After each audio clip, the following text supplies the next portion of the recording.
Here with Miami coach Anthony Noreen after a 4-2 loss to St. Cloud State, and we'll take some questions. Coach, it might be a frustrating one, but I want to get your overall thoughts on the game from start to finish. Thought they were the better, hungrier team to start. Probably the first 30 minutes. I thought from the media timeout in the second period on, I don't know if they had a shot 5-on-5, and I thought we were physical. I thought we played right. I thought we played honest. I thought it's one of those where you feel like, it's easy to look at the end and feel like you probably deserved better, but you've got to play a full 60, and credit them. I thought they did a good job, obviously, closing it out, but I think, for that back half of the game, obviously you're down 3-0, you could let it slip away. I think it says a lot about our group. There's no moral victories, but it's a lot to love about the fight of this team. There was some really good stuff there in the back half. Obviously some, without a doubt, frustrating moments. Felt a little bit Miami against the world at points. That's life.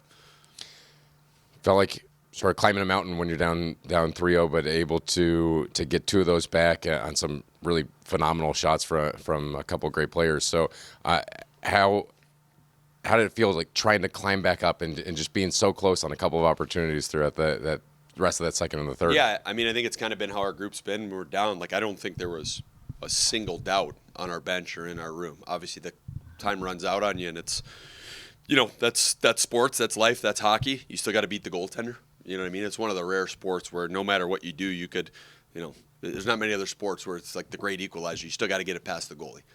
You have the puck on your stick, you chance and chance and chance. You still got to get it by him. And but I thought there was some really good fight. I thought there was some really good pushback. I thought we had some offensive sequences and second effort and skill plays that, showed some real growth amongst our group. And you love that they took the message and kind of held each other accountable. And I thought our standard was really good, like I said, especially in the back half of the game. Is what went into the decision to put Owen Lalonde into the lineup, and what do you think of his first game?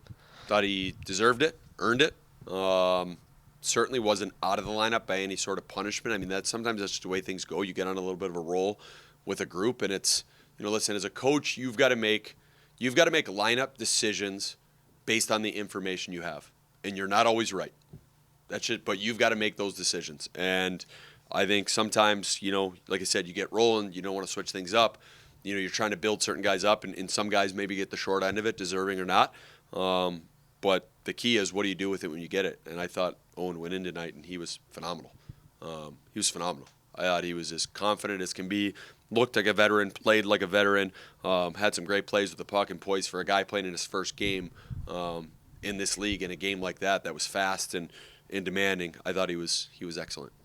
Just what do you think made things so difficult once you got to 6-on-5 to get any sort of possession or any sort of zone time? Yeah, listen, 6-on-5 is not – it's a little bit different. They still got 5 guys out on the ice, in the way. And, I thought we had some good possession. Obviously would like to see us get inside. I would say, a little bit credit them, and a little bit probably us needing to get some fresh legs out there earlier. It felt like your second line was all over the ice tonight, especially with David Deputy. Can you just kind of talk about what you saw from that line tonight? Yeah, and I think, again, I'll be really, we don't have first, second, third, fourth lines. We have 4 lines and we go, and when we're playing well, I think you guys see, they're rolling. That's part of what we do. Those guys were listed second on the depth chart. I thought they were excellent all weekend. I thought that line, and it's really been like that. Smitty, Helge, now you put depths with them, but I think Smitty and Helge have really had some moments over the course of the year, it feels like when we need a spark, they get us it. They're fast twitch.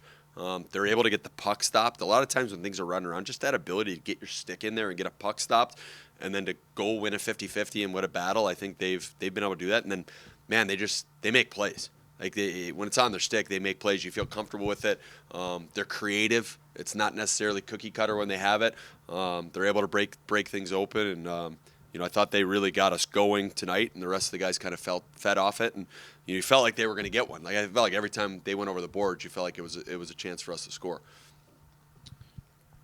When they're on the power play, when St. Cloud is on the power play, it seems like they're everywhere. They're able to anticipate and get in all the clearing lanes, is that part of what makes their power play unit so tough to play against? Is it harder to clear against them than maybe somebody else?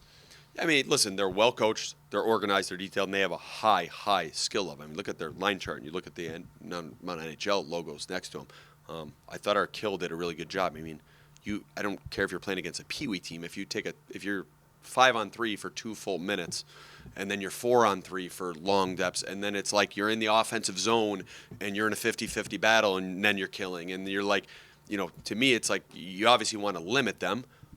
I don't know which one of ours tonight that I could really fault anyone on. Like, you just can't put them out there too much. Having said that, I thought in the 5-on-4s, I mean, the 2 kills in the third period, like, those are excellent. But 5-on-3s, 4-on-3s, extended 2-minute, minute and a half, like it's the reason you don't really see that in like playoff hockey and high level hockey. You just can't put yourself in those situations. Those were tough. Those are tough in home big games with massive points on the line. Those are extremely hard to swallow. Here with David Deputy after Miami's 4-2 loss to St. Cloud State, and we'll take some questions. You found yourself trailing 3-0, quit in the team. It seemed like they really turned up the pressure in the second half of that second period. How are you able to regroup, mid-period and turn things around and really turn up the pressure? Yeah, I think obviously we didn't have our best start.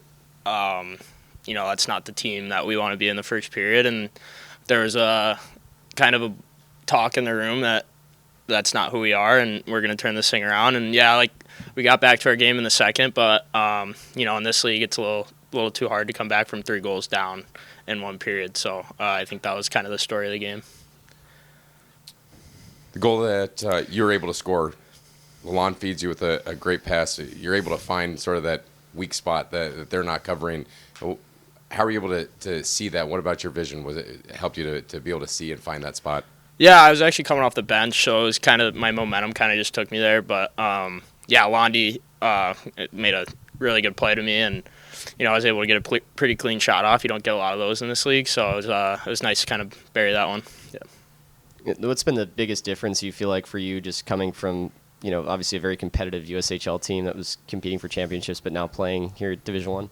I think obviously last year ended the way it did, and we were able to win a championship, and the difference is we're trying to do that here, and kind of bringing those things to this team that I learned from there, and trying to do the same thing here. But in terms of like play and stuff like that, it's kind of just a tighter checking game. Obviously, it's a lot older guys and stuff like that, but I'm kind of adjusting as we go.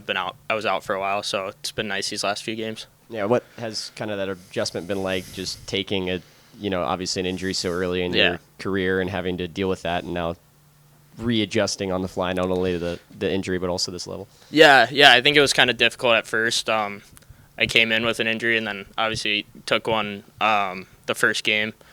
It was difficult for a while.